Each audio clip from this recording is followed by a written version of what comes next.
December 21st, 1988. Does anybody know where you were on December 21st, 1988? I'll give you a little historical reference point to maybe help you. Some of you weren't born, I know that, because you can ignore this. Some of you know you were drunk just because it was 1988, and that's okay too.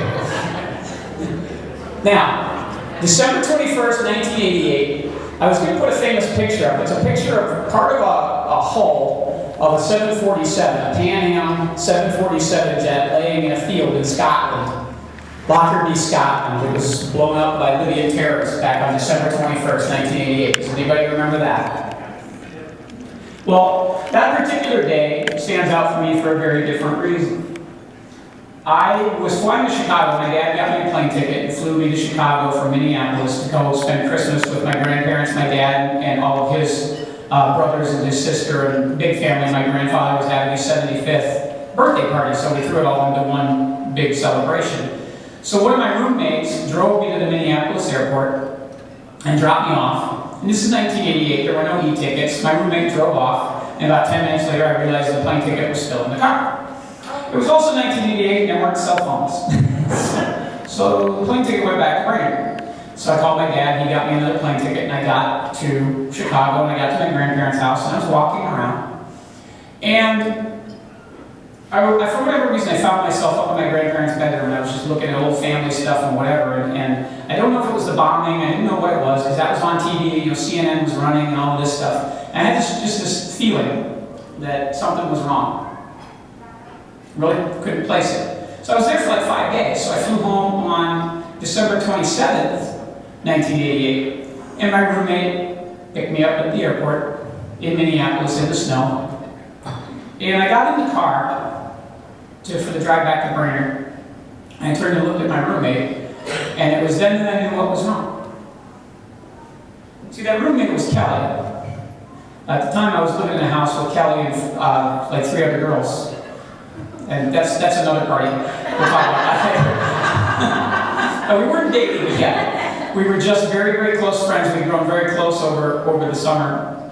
And into that fall, we were living together. Not together, but in the same house. And when I turned and looked into her eyes, it was then that I actually realized that what was wrong was that I was deeply in love with this woman and didn't realize it until that very moment. And so that day is very significant for me. And then it was, of course, just about 4 days later when, if you read the book, there was a New Year's party, and we finally received the chemical inducement that we required to have the conversation that led to this party. And that's all I have to say about that.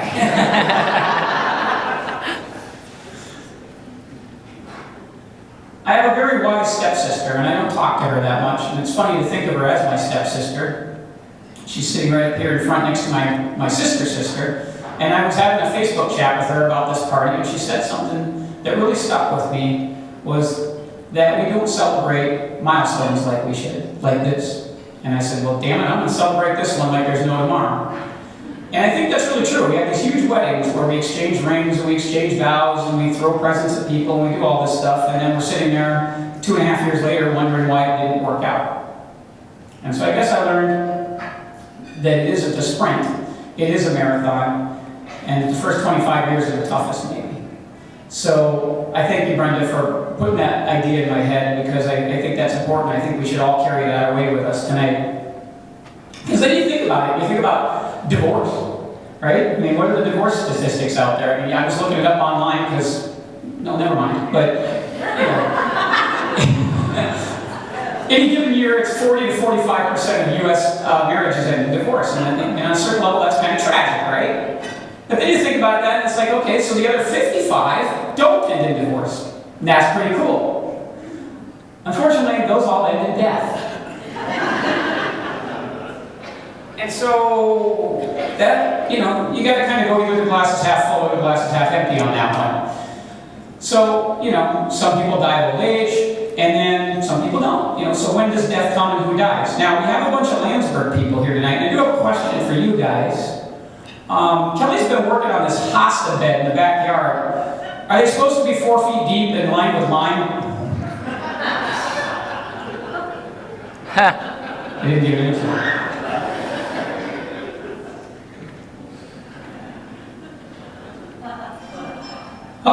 If it's for me, tell them I'm not here.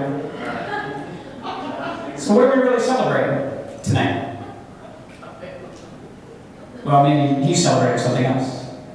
What we're celebrating is you, first of all. Everybody in this room. If you think about the life of Kelly and Kevin Boyles, think of it like a tapestry, right? I mean, it's made up of individual threads that fundamentally create the pattern and the look and the picture. And each one of you is a thread in that picture. Now, be sure, some of you are comfy, cozy threads we've known for a long time, colors we're fond of. Some of you we might be a little allergic to and make us sneeze or perhaps vomit occasionally, but you're all part of the picture. So we're celebrating that. But what are we celebrating more than anything else? We're celebrating the fact that that woman can put up with me for 25 years.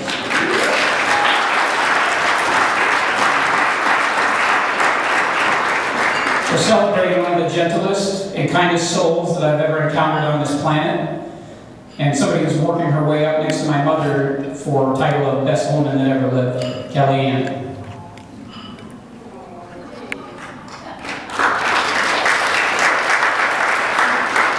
So when I think about a time period, some 15, 16 years ago, when I, in my infinite immaturity, took the value or what this marriage was and held it in my hand like this and crumpled it up and walked to the edge of a cliff and cocked my arm back and thought about throwing it over the cliff. I think whoever pulled that hand back down and made me walk back in and get my shit together. Because here we are. And I don't know where I would be without her. And a lot of people, because I have a fairly big personality, would say that we have all these friends, acquaintances, and people that care about us because of that big personality. And I would say, yeah, there's some truth to that, but if you really look at what we are, the two of us, we're like a happy meal. See, Kelly's the fries, she's the little burger, she's the little shake, or the juice box, or whatever Michelle Obama wants everybody to have now.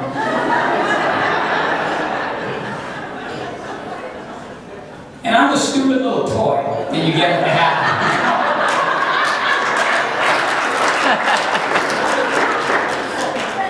It's fun for a minute. Well, no, to be fair, 5 minutes. Don't want to get any rumors started.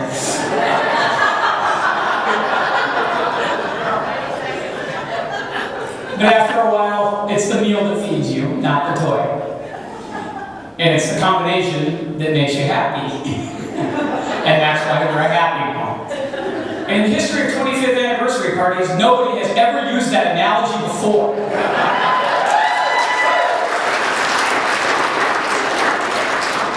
So we've grown close in 25 years. So close, in fact, that it has its upsides and its downsides. I know there are people in here that have been married as longer than we have. Upside, you don't have to talk as much because you finish each other's thoughts. Kelly and I, when the kids do something, we'll look at each other and it goes unsaid, right? Everybody knows that feeling. Downside is, I get slapped for stuff I never said. Yes, you were thinking it.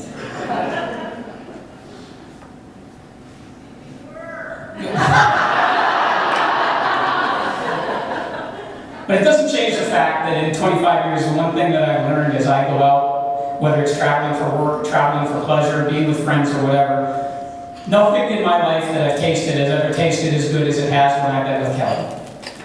No exotic locale, ancient ruin, tropical setting. None of it's the same when she's not there. Every new site that I see, I can't wait to call her and tell her about it and tell her about when we're going to go see it together and how much I wish she would have been there to see it with me. And that's the God's honest truth. No victory in my life has ever been as complete without her to share it with me as well. So the other thing about growing close over 25 years is that you make certain accommodations for each other and you get a certain level of comfort. She's not going to like this story. But for the first 3 years we were married, my wife had me convinced that she did not fart. And I believed it.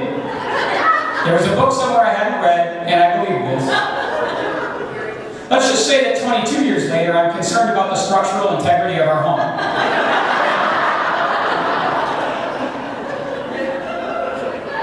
But that goes both ways, doesn't it, right? Before we pick on Kelly too much, I noticed some things about me have changed in 25 years.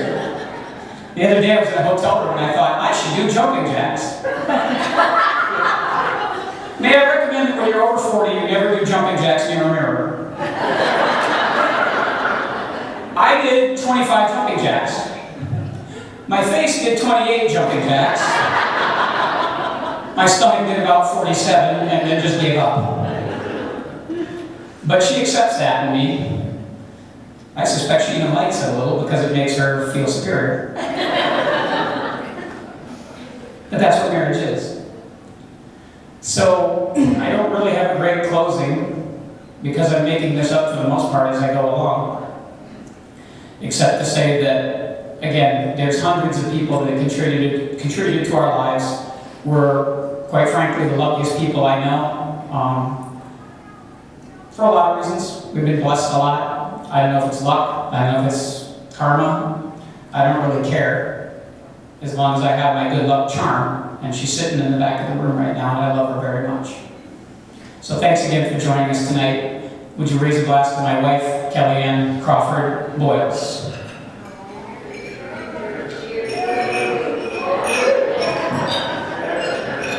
Cheers.